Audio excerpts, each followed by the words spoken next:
l'émission Saveurs divines. Cette bonne nouvelle du royaume sera prêchée dans le monde entier pour servir de témoignage à toutes les nations. Alors viendra la fin. Ce pain céleste vous est présenté par Immaculée Niraneza. Bienvenue très chers amis, vous tous qui écoutez cette émission Saveurs divines. Que la paix de notre Seigneur soit avec vous.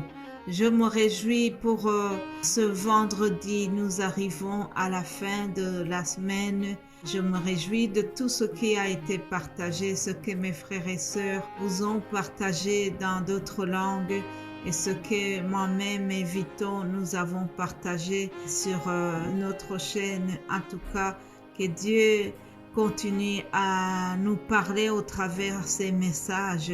Vous savez que la semaine a été consacrée à l'épître à Philémon. Je rappelle le contexte historique de cette lettre.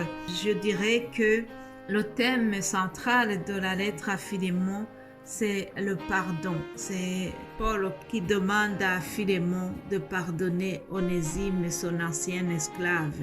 Donc le pardon est au centre de cette lettre. Cependant, on a vu qu'il y avait des sous-thèmes dans cette lettre et c'est ce que nous avons essayé de vous parler durant cette semaine. Pour rappeler le contexte, comme je disais, donc sachez que l'esclavage à l'époque du Nouveau Testament, en tout cas, c'était une institution légale. Les esclaves, ils n'étaient pas vraiment considérés comme des personnes, mais la loi romaine prévoyait qu'un esclave soit considéré comme un outil dans la main de son maître. Il pouvait être acheté, vendu, et il pouvait même être donné en héritage. Vous imaginez? On pouvait échanger son esclave. L'esclave pouvait être saisi pour payer la dette de quelqu'un.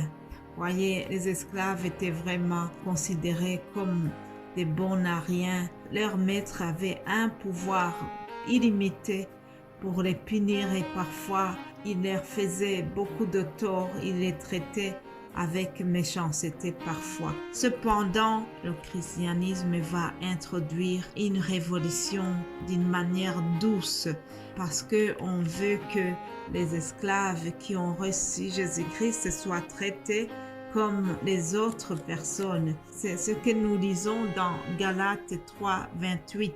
Ce verset nous souligne que lorsqu'on est en Christ, il n'y a plus ni juif ni grec, il n'y a plus ni esclave ni libre, il n'y a plus ni homme ni femme, car tous vous êtes un en Jésus-Christ.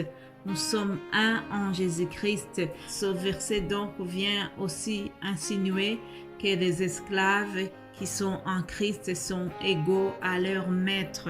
Plusieurs versets vont nous montrer que vraiment Jésus veut introduire un autre traitement en faveur des esclaves. Éphésiens chapitre 6 au verset 9, nous lisons « Et vous, maîtres, agissez de même à leur égard et abstenez-vous de menaces, sachant que leur maître et le vôtre est dans les cieux, et que devant lui il n'y a point de favoritisme. » Alléluia. Là, on s'adresse aux maîtres des esclaves. On leur dit qu'il ne faut pas menacer les esclaves et ils doivent considérer que le maître de tous, c'est Dieu qui est au ciel. Et devant lui, il n'y a pas de favoritisme. Devant lui, il n'y a pas ce statut, il n'y a pas ce rang social de maître et esclave. Alors, depuis mardi, nous avons essayé de décortiquer cette petite lettre et aujourd'hui, nous arrivons à la fin. Je vous lis du verset 17 où Paul dit à Philémon « Si donc tu me tiens pour ton ami, reçois-le, donc reçois Onésime comme moi-même. Et si tu as fait quelque tort, ou si tu dois quelque chose, mets-le sur mon compte. Alléluia. Le titre d'aujourd'hui, c'est Paul se porte garant d'Onésime. Il dit, si Onésime t'a fait quelque chose, si t'as volé quelque chose, si tu dois de l'argent qu'il a volé, si tu dois quoi que ce soit, mets-le sur mon compte. Rappelez-vous que mardi, je pense, mardi ou mercredi, je vous ai donné un titre qui dit « Paul me plaide en faveur d'Onésime ». Ici, c'est la même chose. Il dit, si tu as fait quelque chose, moi, je me porte garant, je vais rembourser. Il est prêt à rembourser pour Onésime. Ceci nous donne une image, chers amis, l'image de comment Jésus-Christ a porté nos péchés sur la croix de Golgotha. Jésus-Christ aussi s'est porté garant pour nous. Jésus-Christ, à la croix, il a payé nos dettes. Il a payé la dette de tes péchés et la dette de mes péchés. Alléluia. Alors, Paul veut vraiment appliquer la même chose pour Onésime parce qu'il sait que Jésus a payé pour lui, Jésus lui a pardonné, alors il veut appliquer la même chose pour son frère en Christ, Onésime. Alléluia. Verset 20, nous voyons Paul qui insiste vraiment, il y met tout son cœur, il insiste en parlant à Philémon, il dit « Oui frère, que j'obtienne de toi cet avantage dans le Seigneur, tranquillise mon cœur en Christ, alléluia, en comptant sur ton obéissance. C'est en comptant sur ton obéissance que je t'écris, sachant que tu feras même au-delà de ce que je dis. Alléluia. En même temps, prépare-moi un logement, car j'espère vous être rendu grâce à vos prières. Alléluia.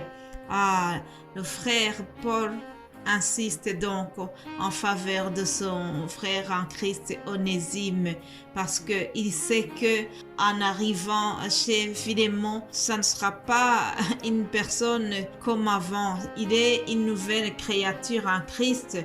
D'ailleurs, pour que Onésime soit bien reçu, Paul a pris précaution donc de l'envoyer avec quelqu'un d'autre qui l'accompagnait. C'est Tychik. Nous lisons cela dans l'Épître aux Colossiens, chapitre 4, au verset 9. Il dit « Je l'envoie avec Onésime, le frère fidèle et bien-aimé, qui est des vôtres. Ils vous informeront de tout ce qui se passe ici. » Mais au verset 7, il dit « Tychik, le frère bien-aimé et fidèle, ministre et mon compagnon de service dans le Seigneur, vous communiquera tout ce qui me concerne. » Donc, il a pris précaution d'envoyer Onésime avec cet autre frère qui devait l'accompagner. En effet, Onésime courait les risques si jamais la police l'attrapait alors que c'était un esclave, un fugitif. C'était dangereux. Mais Paul a pris précaution de l'envoyer avec cet autre frère qui l'a accompagné. Alléluia. Alors, en même temps, Paul espère être libéré bientôt parce que au verset 22, il dit « J'espère vous être rendu grâce à vos prières. » Alléluia. La prière est d'une grande efficacité, chers amis. La prière du juste peut changer les choses. La prière du juste peut transporter les montagnes.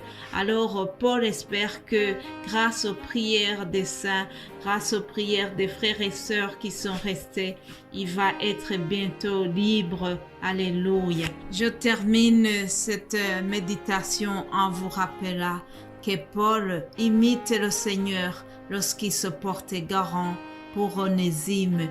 Alors, chers amis, nous voulons vraiment terminer cette méditation en rendant grâce à Dieu.